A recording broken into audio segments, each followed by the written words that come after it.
Hey guys, Khalid from Cricket Fanatics Magazine here with a new show. It's called Unlocked. It's season two of my live show that I have done before.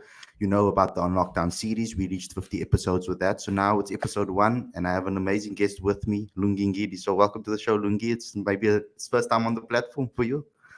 Yeah, thanks for having me. It's great to be here.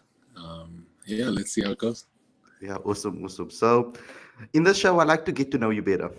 Go into your past, really learn about your journey, and it's a time for the fans also to get involved and get to know you better as a person and as a cricketer. So, I want to start right at the beginning with you. Um, Everybody has that moment that made them fall in love with the game. What was that moment for you going back in the day? What was that moment that you fell in love with cricket? So my parents they still are domestic workers at a school. They were cleaners at the school, but we were fortunate enough for the school to build us a house on the premises. Mhm. So we lived on the actual school premises, and then every weekend there would be dads and lads on the cricket field on the school premises. That's pretty much the one sport that I could watch, and I would go watch every Saturday, and it looked like a lot of fun. The kids were having a lot of fun, the dads there as well.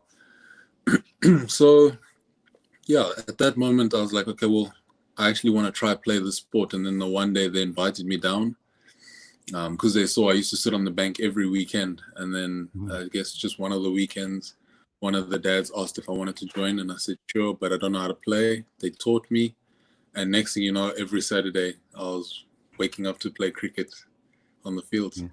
Yeah. So that must have been quite a difficult period for you. How did you keep that love for cricket? How did you practice? Did you who was intricate in that particular journey? Who helped you get the ball rolling and start everything? At that time, it was basically self training. So the dads that were there would help me a lot with everything. Okay. Um, yeah, before I even started playing cricket at school. So Mm. it was outside of school, and just the dads who knew a bit about the game. They'll show me the basics of how to bowl, how to catch a ball, and how to bat. And then I knew that every Saturday they would be there, so that was my game time. So whatever they showed me, I would go practice on the field, but alone. And then maybe have my dad catch a ball. He's never played cricket in his life, so all he would do is just catch the ball and throw it back to me. I didn't even know if I was doing it right or wrong, but I was just so. Actually, I was genuinely, I wanted to do well so badly that it didn't matter whether I was doing it right or wrong, as long as I was playing the game, because I knew then, it gives you confidence when you do something so much. You Yeah. get to the point where you don't even think twice about it. Yeah. So I just kept practicing and practicing and practicing, and then next thing you know, the skills get better and better. Um, and then they introduced cricket to the school, Yeah. and signed up there, and then yeah, the rest is history.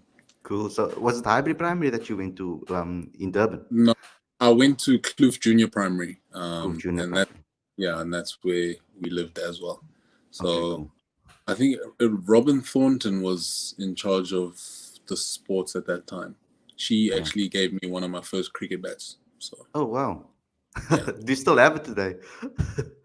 Actually, it's in the garage, not here, but in Yeah. Durban.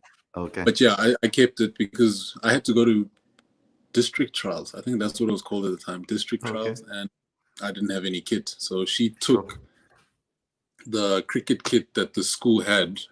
So they had a cricket bag, and then everyone obviously shares the kit. Mhm. So she took that bag and gave it to me and told me to go to trials. And Yeah. yeah, I used Was that. there was there any particular cricketer back then that you looked up to that you saw and you were like, wow, I want to be like him, I want to play like him, or etc. When you were that age? Yeah, Mackay and Tini was the biggest Mhm. one for me. As a kid, you see someone who's very similar to you, and you're like, I want to be like that guy. So he inspired a lot of youngsters. I know this. But there was also Sean Pollock, Andre Null. If Andre Null wasn't playing, I'd be very upset, because then I knew that it would be kind of like a tempered game. There would be no aggression and stuff like that. So every Yeah. time he was playing, I was glued to the screen. Okay, that's amazing. So can you give me maybe one memory that really stood out to you in that junior level? Something that can maybe give some inspiration to those other youngsters out there that are also looking to follow you in your footsteps. For me, it was actually when we first started fielding uh, properly. So we used to stand in like a semicircle, and then the coach stands in the middle and hits the balls. And obviously you can climb up the ranks. So there's king, queen, and then the rest. And for me, it was always trying to be the best fielder, especially catching the ball, Yeah. and trying to stay at that king position for as long as possible. And for me, that always stuck out because I've always had biggish hands, so catching has been pretty easy. And then for me, guys used to complain because then I start not dropping the ball for pretty much you try for the whole of practice. You don't drop the ball, and then guys start complaining that no, he can't be king and all this stuff. So Yeah. for me, it got competitive at that stage, and as such a young kid to be that competitive, it didn't make sense to me then, but it makes a lot of sense to me now. Awesome. And then obviously what happened next. So guys, I know you guys, I can see you guys coming in the comment section and you are commenting. You can ask as many questions as you want, but we'll only get to them later on. This is my time now with Lungi. So just let me first have my time. Okay. So obviously we know Hilton College, massive school. There's so many people out. There's so many um, alumni that went to that school that we can think of that obviously that stood out. Some Springboks, obviously. When you made that move, how important was that to your career and your development? And when you first found out that you are going to be going there and you got accepted, um, what feeling did ran through your body and through your mind when you heard that that was going to come through?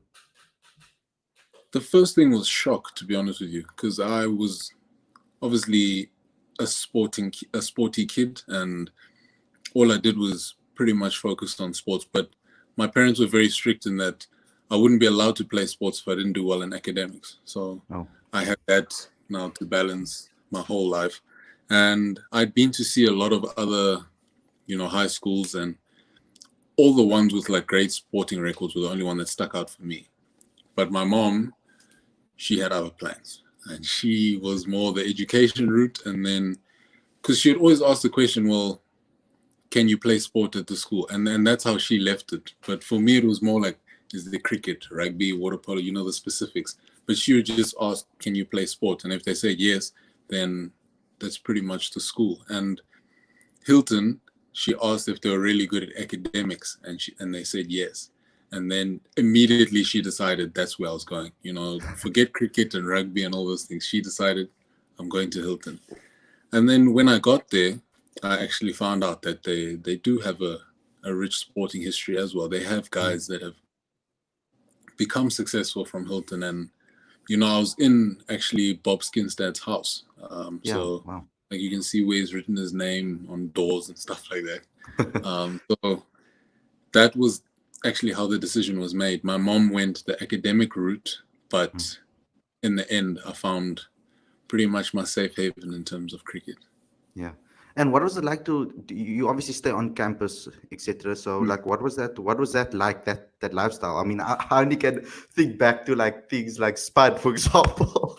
And Yeah, you look at it, you can see what the boarding school is like, etc. But what was it really like? What was that experience like? it's very different for those who haven't been to boarding school. It's a different type of lifestyle. But luckily, I'd been in boarding school since I think grade 4 or 5. Okay. So I was used to being away from home, not being around my parents, doing things on my own. But I guess the best part is that basically your day doesn't stop until they turn the lights out. You can Mm, literally play cricket the whole day. If you want to sure. play in the dorm, you play in the dorm. If you want to play just outside the house, you're allowed to, as long as you're within the vicinity. So spending so much time with guys and guys are pretty much most of them were active, and sport was our life in high school. Obviously they've got the times where you need to do your homework and you need to fold your clothes and stuff like that, but I guess the lifestyle was just different in that you were always in some sort of way training a skill. I mean, Yeah. in corridor cricket, all of a sudden your reactions to catching the ball, they need to be a lot quicker. The ball skids off the corridors, and you need to Yeah. yeah, to face that. So like, and you actually don't realize what you're doing, but you're actually training your skills. By the time you get to training, that stuff all seems easy. So it was actually a lifestyle. Like sport became a lifestyle for me, and that's why Yeah, I think it's worked out pretty well. that's awesome. So you speak about your parents. Can you Mm. maybe go in a little bit more depth? How massive of an influence they were, and how inspirational they were to you, and how much you actually learned from them, and give us some of that message and that inspiration across to others. If I'm being honest, I'm an embodiment of my parents. You know, the lessons that they've taught me, morals, all that stuff. I am literally everything they've taught me. So if you want to know what type of people they are, Mm. you could pretty much judge them through me. The type of person I am is literally what they are. That's how they raised me. They always raised me to be grateful. You know, we never really had much growing up. We survived. Like, you know, majority of families in South Africa can relate, you know, to the background that I come from.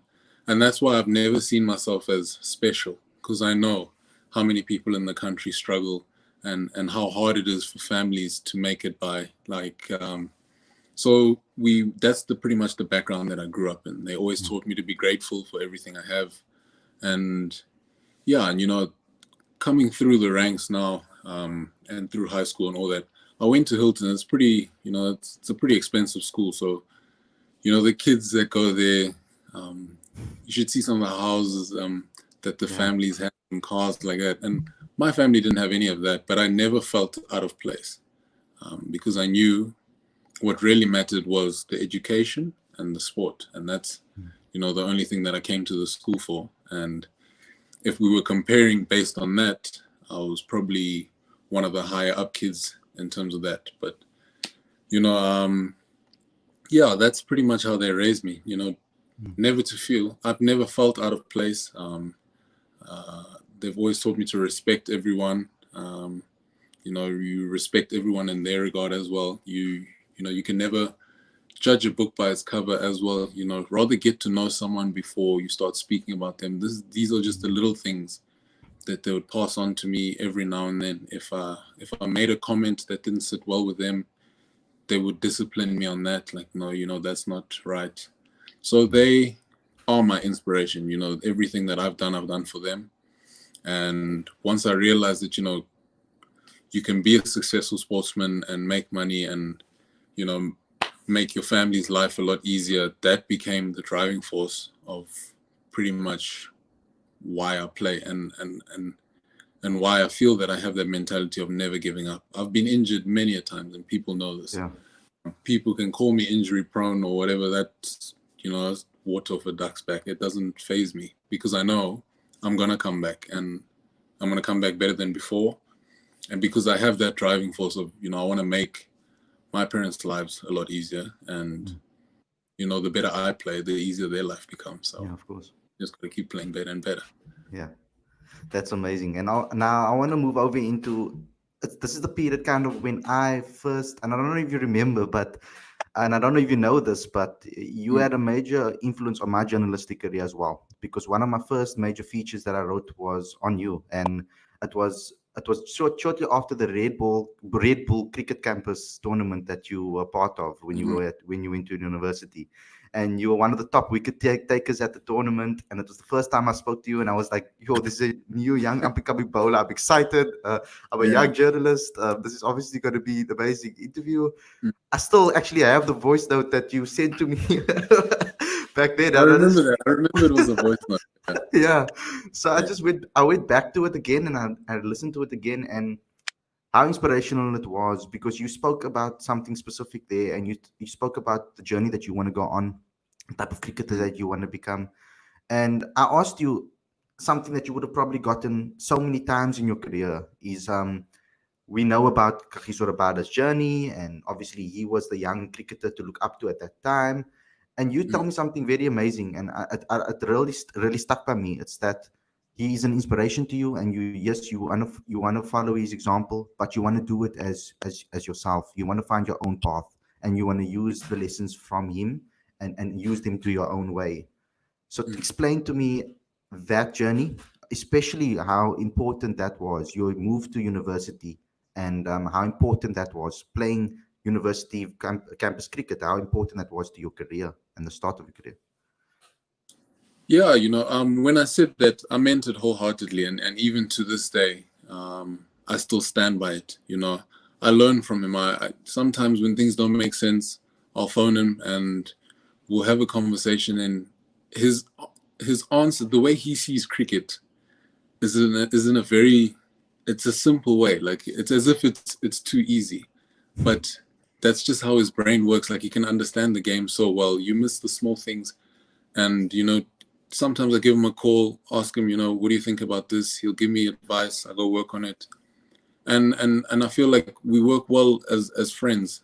We ended up building a proper friendship, and that to this day, I'm not Kagiso Rabada, and I never will be, and I play cricket my way, and so does he. Plays in his way, but in some way we benefit each other on the field. Yeah. When he's bowling 150 on the other end, I pretty much just collect wickets on the other side. So, it complements each other. And that's what, like, people always think that, it's a like, sort of celebration when you get accolades and all this stuff. But I wouldn't get those accolades with all the other guys without them around me. But yeah, going back to the Red Bull campus cricket, that was the start of my journey. When we first started playing on TV and stuff like that, I wasn't used to stuff like that. But, I knew what goals I had in mind, and I didn't know the journey and I didn't know how I was going to get there, but that was the start. And for people to be able to see you on TV, and a lot of people have opinions. So, why not make a good impression first up? Run in, bowl as fast as you can, take wickets, and next thing you know, people are talking about you. Was that tournament in Sri Lanka, if I remember correctly? The one, are you talking about the one we won? The one that you were part of, yes. The I've first been one. a part of. The first one was in India. We won the one in India. Yeah. The one in Sri Lanka, we lost in the semi-finals. Finals, yeah. Was that like, so when the one in India, was that the first time you traveled before? Was the overseas I'm talking about? No, I'd been with SA under 19. So I traveled to India and Bangladesh. Yeah, so I'd been to India before, and I didn't have a good experience. So I was very nervous about what was going to happen. Yeah. Can you talk to me a little bit about that experience? Your first time going overseas, SA under 19. I mean, representing your country for the first time, of course. Like, what was that experience like? It was tough. Because obviously you want to do so well. I mean, you representing your country. I had a tough coach as well, Ray Jennings. What a man. But we had it was, luckily I was with Andile. Andile was with me, and we've been friends since, under 12 and 11, playing district cricket together, KZN and all that stuff. So luckily I had someone who I had history with. I didn't feel alone. But I've never been proud of my SA under 19 stats. They're terrible, actually. If you go look for them, I wish people could delete those things, but you really can't. Hey, sometimes I look at them and I wonder, what was I doing? But yeah, I had a terrible experience. I ended up in hospital. I had heat stroke. I wasn't used to the heat in India. Sure. I ended up in hospital. Ended up only I only bowled 3 overs on that tour. Sure. Before I got taken off the field. So, that was my experience of India and traveling for the first time. So the next time I was traveling, I had a Bible, I had everything with me. It was a mess. Sure. Yeah. But I mean, once we got to the Red Bull campus thing, I was with Aiden and Heinrich and those guys, and they, I'd played a lot of cricket with them, so I was still a bit comfortable. Yeah. So obviously then the natural transition for you would have been obviously Northern. So talk to me a little bit about that your first games for Northerns, especially what coaches were important in your life for you to get that first debut and etc., and then move up the ranks? Because I've noticed with your career as well, it has been quite a quick journey age-wise, with regards to age-wise. A lot of people, some people will take longer to get their debuts for the Proteas, etc. Yours was quite soon, very quickly after each other things happened for you, but it was still a difficult, long journey. There must have been some struggles that you went through, etc. Can you maybe shed some light on that and your time with Northerns and what was important in your career then? Yeah, definitely. I mean, Peter Brain is definitely one of the top guys, and Chris van Noordwijk, Kurtley Diesel as well. You know, those were the guys at Tux that I worked with when I first got there. You know, my first net session with Chris van Noordwijk, I bowled the ball, and he took the ball from me and he said, "Nah, we got a lot of work to do." And I didn't touch a ball for like the first 4 weeks while I was at Tux. So, Yeah. you know, just to work on the basics, mechanics of my action and all that stuff. And then, yeah, Peter Brain he would always tell me that, you know what, you're going to play for the Titans before the end of this year. And it didn't make sense to me. I'm like, I just got to Tux and I don't exactly know which way I'm going to go. I mean, it's a new environment for me. I just got here.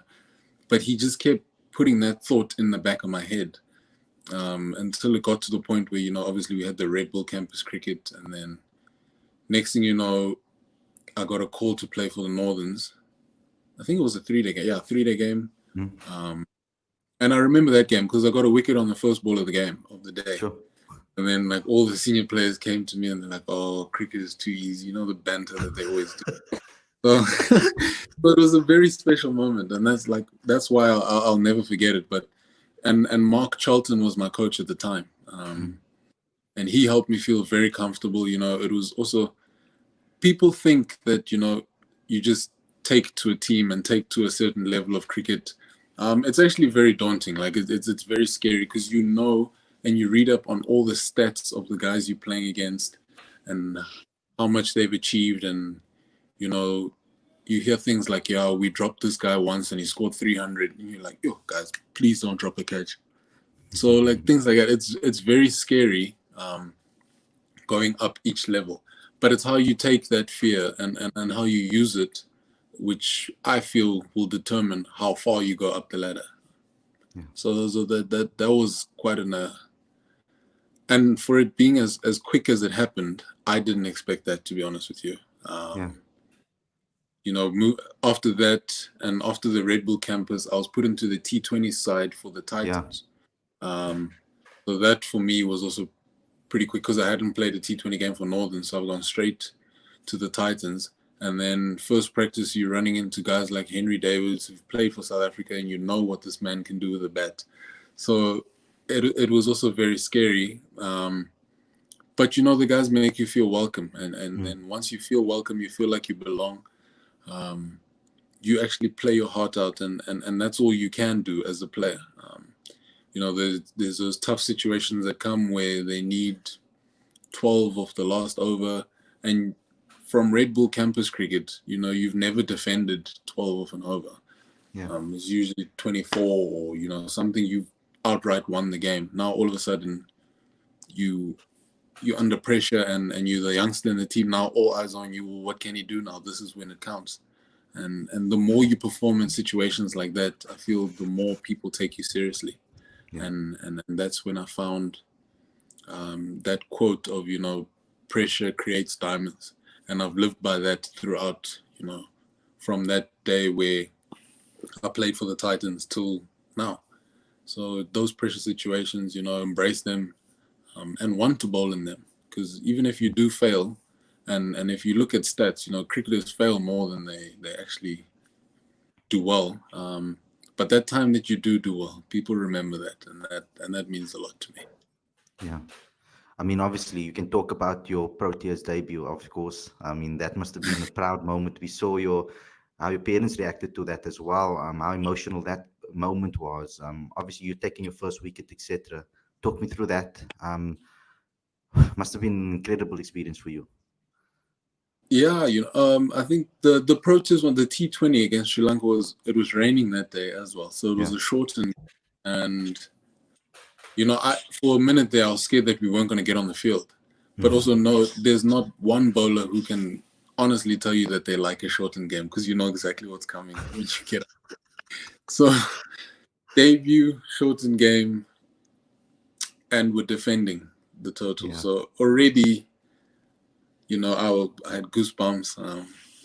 And I remember, I think Adrian Holstock was the umpire at that time, and he wanted to give me the ball, but I couldn't hear anything, and he had to physically actually walk up to me and give me the ball, and he's like, good luck and all that, and that helped me actually calm down a bit because not many people at that time. Everyone's focusing on their own thing, so.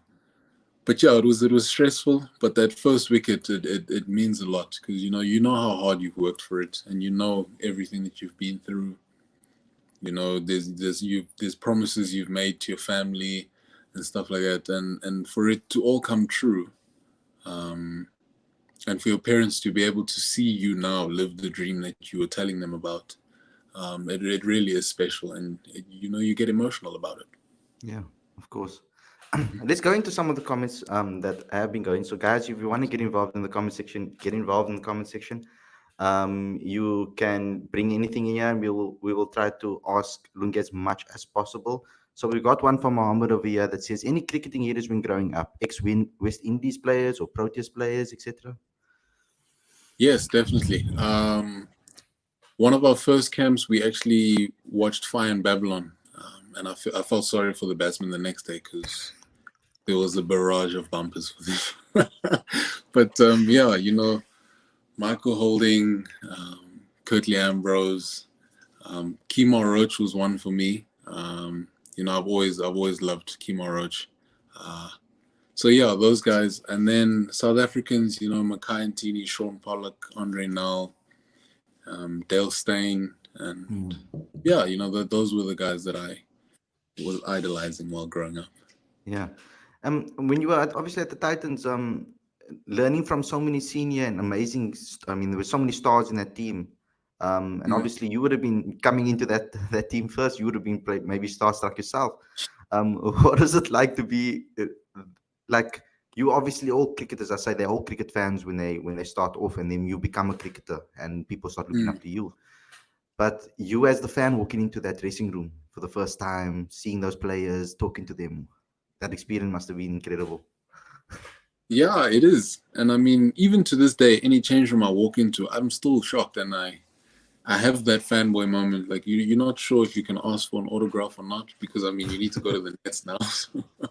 So it's weird and it's different.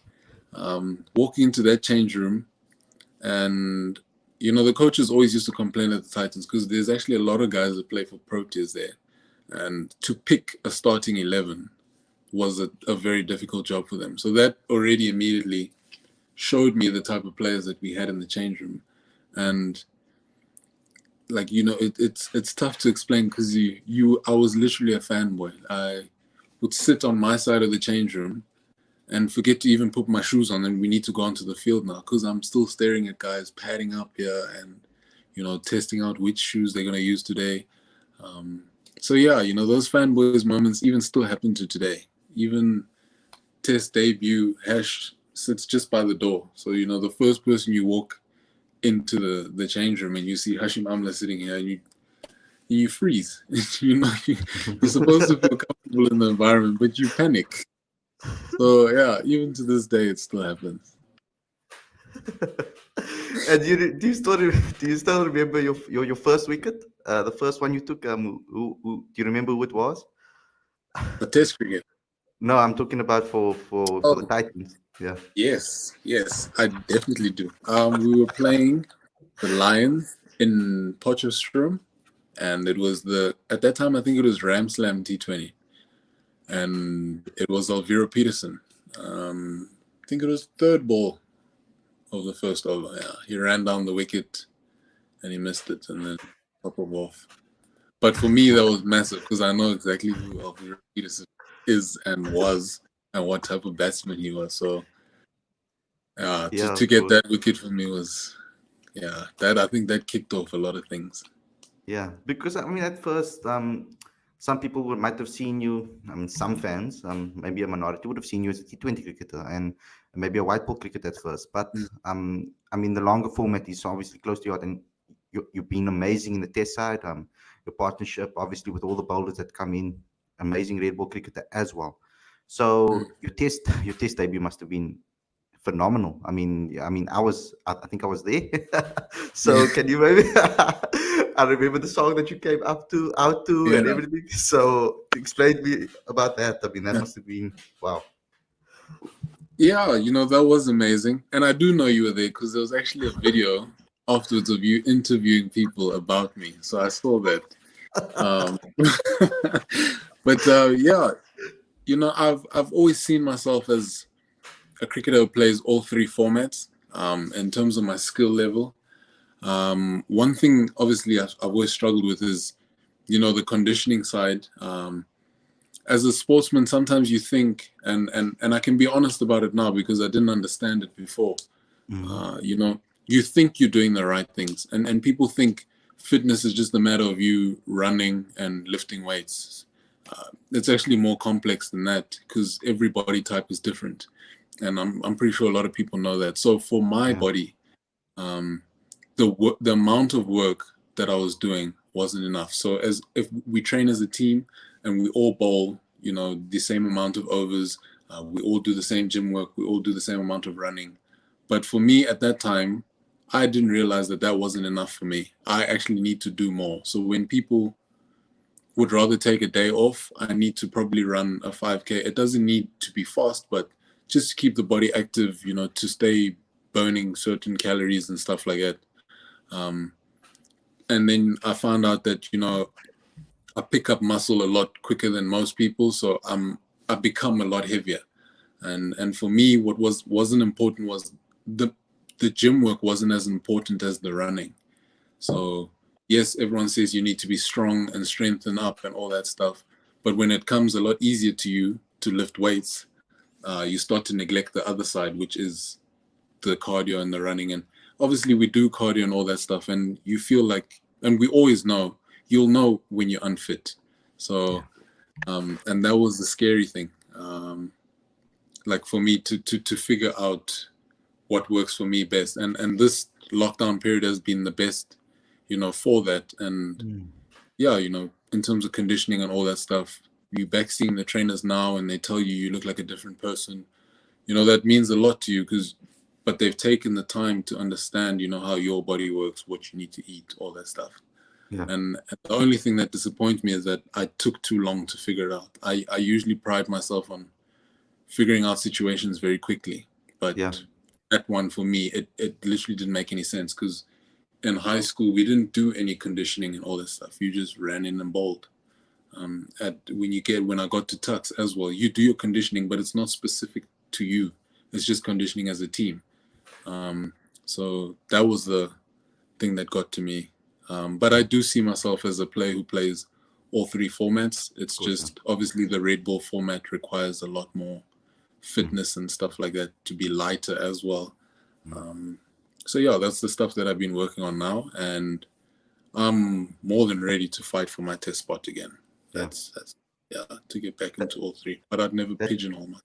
yeah, that leads into the next question. Do you see yourself in KG performing in a partnership in all formats like Steyn, Philander, Pollock, and Teeny, Steyn, and Morkel? 100%. I also chuck, Unrich in there. Mm. I see ourselves as the three, that can lead the attack. Actually, it's difficult to just pick those three because also there's Buren. Yeah. Left arm brings a different aspect to the game. So, whichever partnerships I feel the selectors put out there, I feel, we can work as a unit, and that's definitely something I want to be part of. I want to be a consistent selection. Doesn't matter what the conditions are. Doesn't matter who we're playing where. You know, to be in that category where if they look at the selection list, they immediately tick. That's the goals now that I have as a cricketer. Obviously, you still want to achieve accolades and stuff like that, but to be more consistent in terms of the red ball performances and to come out in a lot more red ball games is one of the main focuses that I have for the upcoming season. Awesome. And with regards to, he says also on thoughts on another young gun, Lutus Pamela, that's coming through the system. Yeah, very exciting as well. Had a few conversations with him, and we actually played a 4-day game in India together, and we were bowling together. And I've never seen someone who works so hard. Like he's a workhorse kind of cricketer. For when I look at him, I remember someone like like a Peter Siddle who's just going to run in and bowl the whole day, and the more he bowls, the better he gets. So as a youngster, it's still very exciting as well. And I say youngster, it's like I'm not even that much older than him. So, you know, we're basically doing this thing together. So yeah, him coming into the team has been, a new injection of energy, young blood as well. I keep saying this like I'm old. I'm sorry. But yeah, he's a very promising aspect Yeah. as well. Yeah. And of course, okay, going into this was always also a massive achievement of yours. This is Lungi on your awards. After lockdown, what are your goals going forward after achieving what you have in this past season? It's actually a very good question. One thing that I've seen is this past season showed me what I'm capable of doing. After I had that whole fitness camp and all that stuff, and I hope people know this, that I don't find that stuff embarrassing. When people talk about your conditioning and your, as a sportsman and all that, because that's part of learning and growing. There's a lot of different opinions, and some haven't worked as well as others. So this past season showed me what I'm actually capable of doing in cricket when I work even harder than I was working before. Because I've been injured, come back, you perform, people say Lungi's back, then another injury, then you've got to come back again, perform, Lungi's back. Now you see, so now I just got to find that way of keeping it consistent, of staying there, one, and then keeping those performances growing and growing and growing. But yeah, after the awards, it really did help me see where I can take my cricket in the future. To be able to win T20 cricketer and ODI cricketer of the year, that shows me there's one more category left, and I believe as a cricketer that I can get it. So why not chase all three? Of course. Why not go for the biggest awards? But I've never really played cricket for awards and accolades. I've always played more for the satisfaction you get of putting a smile on people's faces. That's been the thing for me. And then obviously my family, but just to see how the crowd reacts and how passionate people are and the support they give you, when you win a game and then you see everyone in the crowd afterwards. People think we don't see this and we don't watch it, but you do. You watch the smiles on people's faces, kids running around on the bank, even old men chucking beer cups in the air, all that stuff. Like it just makes me feel so happy. So yeah, that's the thing. Yeah. So obviously, the IPL really pushed you to stardom, and it ties in with the next question: is what is it like playing at CSK? I've heard many interviews that it's one of the most chill changing rooms, especially with stars like Bravo, Dhoni, Faf. And that's 100% true. Before I left, I had a long chat with the South African selectors and coaches. They told me, go to that change room, learn as much as you can, bring it back, and obviously share your knowledge with, a lot of cricketers. You walk into that change room, you got the likes of Watson, Dhoni, Faf, Suresh Raina. You got Mike Hussey as a batting coach. Just all those names. Those guys have accomplished so much in cricket that my brain can't even comprehend, how much cricket knowledge is in that change room. And it was scary for me because it actually helped me learn a lot quicker that, you need to figure out the game for yourself. Because now all those guys are there. Yes, you can all ask them for different advice and all that stuff, but you're going to get something different from each player, and each player has been successful. So now what do you use? So that's why it was also difficult. But in terms of how chilled the change room is, very chilled. Everyone knows what they're doing. They've been doing it for years. they have their routines. Some guys don't even need to train the day before a game, but they go out and score 100. And, for some people that doesn't make sense. But that's the type of stuff that you see. And that's when you come to realize, which helped me now realize that everyone is actually different, very different. So probably one of the best change rooms I've been in as well. Just watching these legends walk around and have conversations like normal people used to watch these guys as a kid. And now they're asking you advice. What do you think about this? And, you're thinking, wait, what, are you speaking to me? Yeah. So, but once they make you feel so welcome, and then, the performances speak for themselves. Everyone loves everyone, and it's just a nice place to be. And the fandom there. Okay, I've heard stories about the fandom over there. It's difficult to walk around in the streets there for you. No, you can't. It's not possible. So we're basically confined. We're locked in the hotel majority of the time. If not, I'd say, other than practices and game days, we're always in and around the hotel. So that's why everyone looks forward to practice day, and that's why everyone spends like 5 hours at the field, because you don't want to go back and sit in the hotel. So you'll do whatever you can at the field just to stay there. But yeah, the fans, it's probably one of the best feelings, to see how many people support you. Having 10,000 people at training for me was mind-blowing for me, and they just there to see how we practice, and that's when you start to see how much people love cricket, and that sits in your heart when you're playing for the team. It's no longer just like I'm playing in the IPL. It's like I'm playing for Chennai. Chennai backs me, so I'm gonna play as best as I can for Chennai. Yeah, awesome. Okay, so I've got a string of questions over here from co-hosts of mine. So one guy is from my show on a Wednesday evening called Legends with Ravi. The other one is with my podcast on a Sunday evening, Daniel Osman. So there's a few questions from them. So the first one is from Ravi Reddy. Lungi, which batsman is the toughest you ever bowled to? I think everyone knows the answer to this one. It is Virat. Yeah. In terms, and that's because of his skill level. And I've always believed cricket is a battle of skill. So if I've trained my skill and I can perfect it better than you can, I'm going to get you out eventually. So now the thing is, if you watched him train, it makes you think you're not training hard enough. So he is a very good cricketer. Not to say that, he's impossible to get out, because I've seen it happen. But it's just the chances. He gives you a lot less chances than other batsmen, and that's what makes him, probably the toughest batsman to ever bowl to.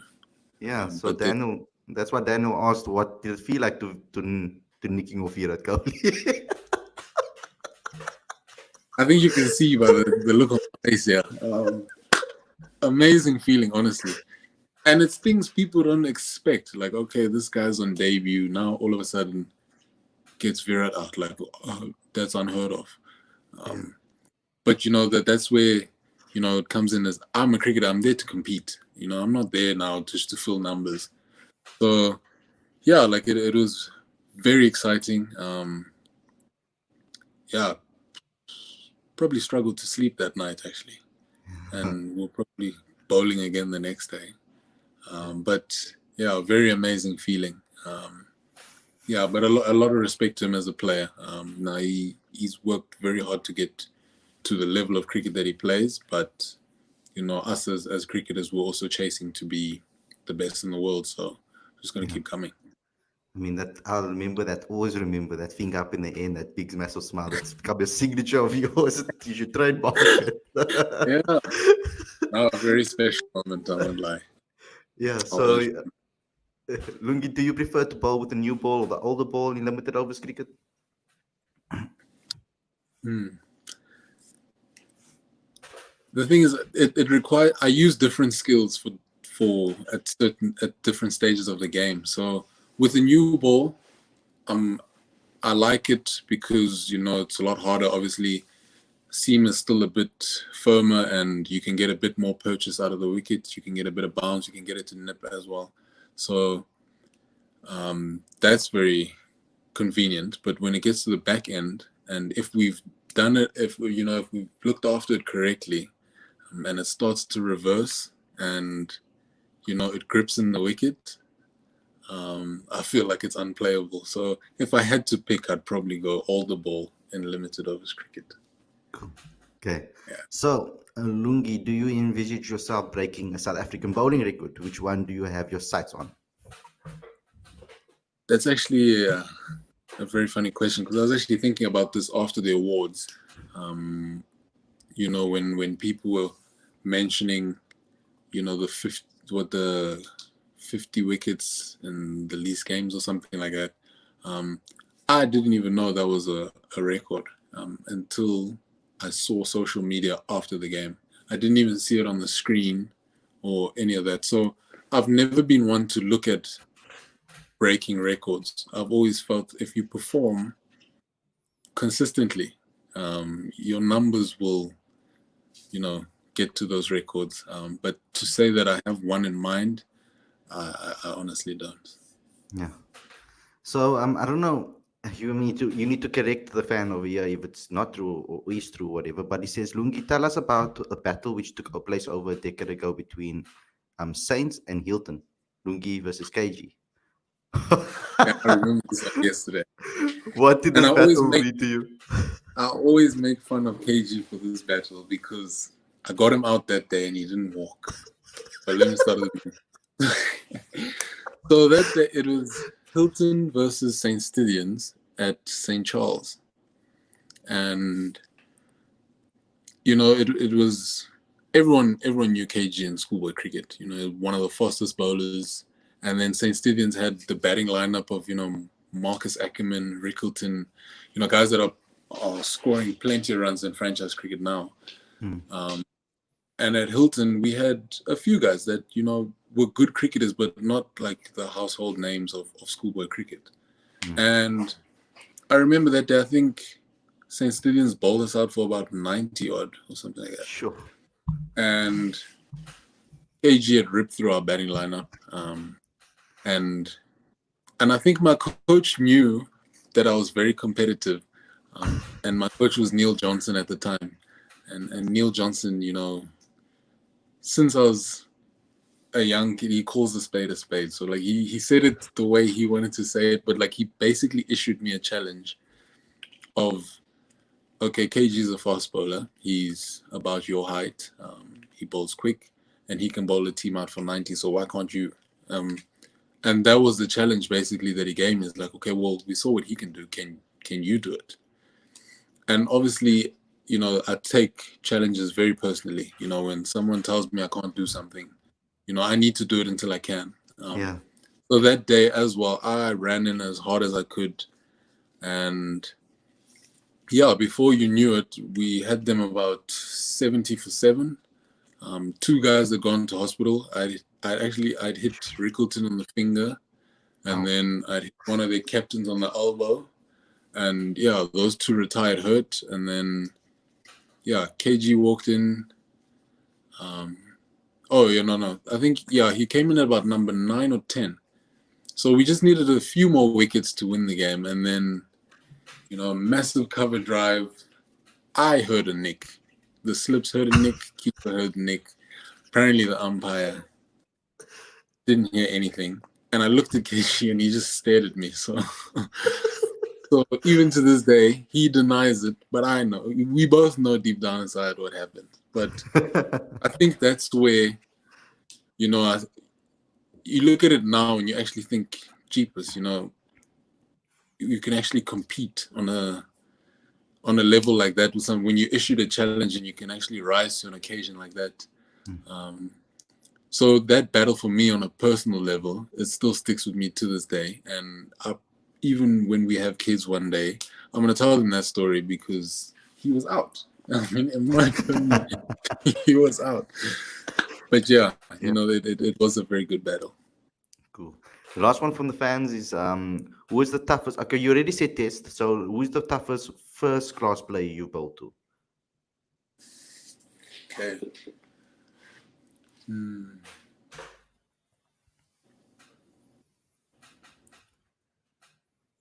This is a hard one because there's a few. Mm. Um, I've bowled on a day where Morne van Wyk was on fire, and it just seemed like it seemed like a T20 game. But we were playing a four day game, and he absolutely tore us apart. But if I have to say recently, um, we played a four-day game in Bloem, and Fantonda from the Knights. He's also one of the younger guys. Yeah, Like just watching him bat, felt like you had to rack your brain a bit in order how you're gonna get this guy out. And yeah. next thing you know, 200 runs later, he's still there. So that was, for me, that was a challenging moment. Yeah, Yeah, it was very tough to bowl at that yeah. time.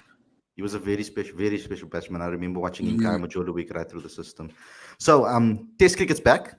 As you can see, I don't know if you've been watching any of it. Especially the significance of this Test match. I mean, I was very emotional watching the pre-match and obviously seeing them all take a knee, etc. Mm. So, just talk to me a little bit about that. Did you watch any of the tests? Did you see the pre-match stuff? I What did, is it yeah. like to No, have Test I've cricket back? watched everything. I've watched everything, and it's beautiful to see. Every sporting code has, shown their support to the Black Lives Matter. Mhm. I saw, the West Indies had, I think it was a black glove on. For them, that's, them taking a stand against what's happening, and what's been happening. So it makes you emotional, man. I mean, Yeah, yeah, it's been a very rough year, and um, people are finally speaking out, and it means a lot, and just to see, now the cricketing world as well step in, yeah, as a sporting code as well, it's inspiring. mhm, And I mean, there's been obviously a lot of things that are inspiring, but yeah. as part of the sporting code that I'm part of, it's nice to see everyone come together and and, Mm. and show their support, and Yeah. and what stand they take.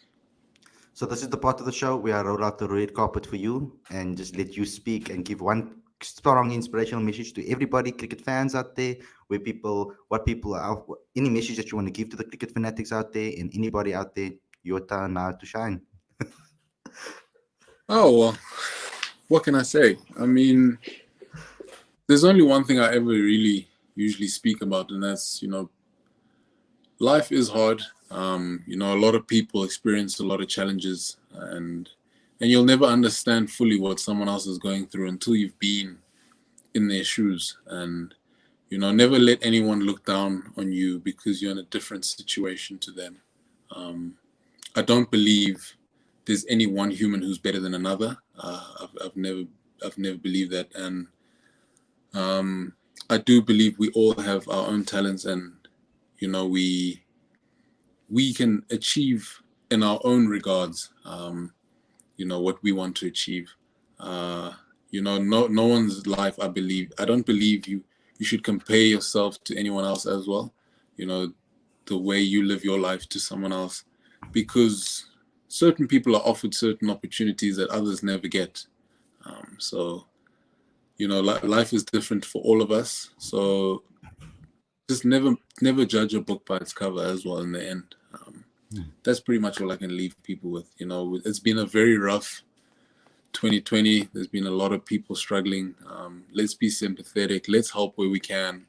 Um, yeah, where you can help someone, just lend a helping hand. Give. Um, what does my mom always say? The hand that gives is the hand that receives. So give a lot more, and you'll see those blessings come back tenfold later on, somewhere in life. Thanks a lot, Lungi. That was really inspiring. Thank you for coming on the show and giving me this opportunity to chat to you and get to know you a lot better.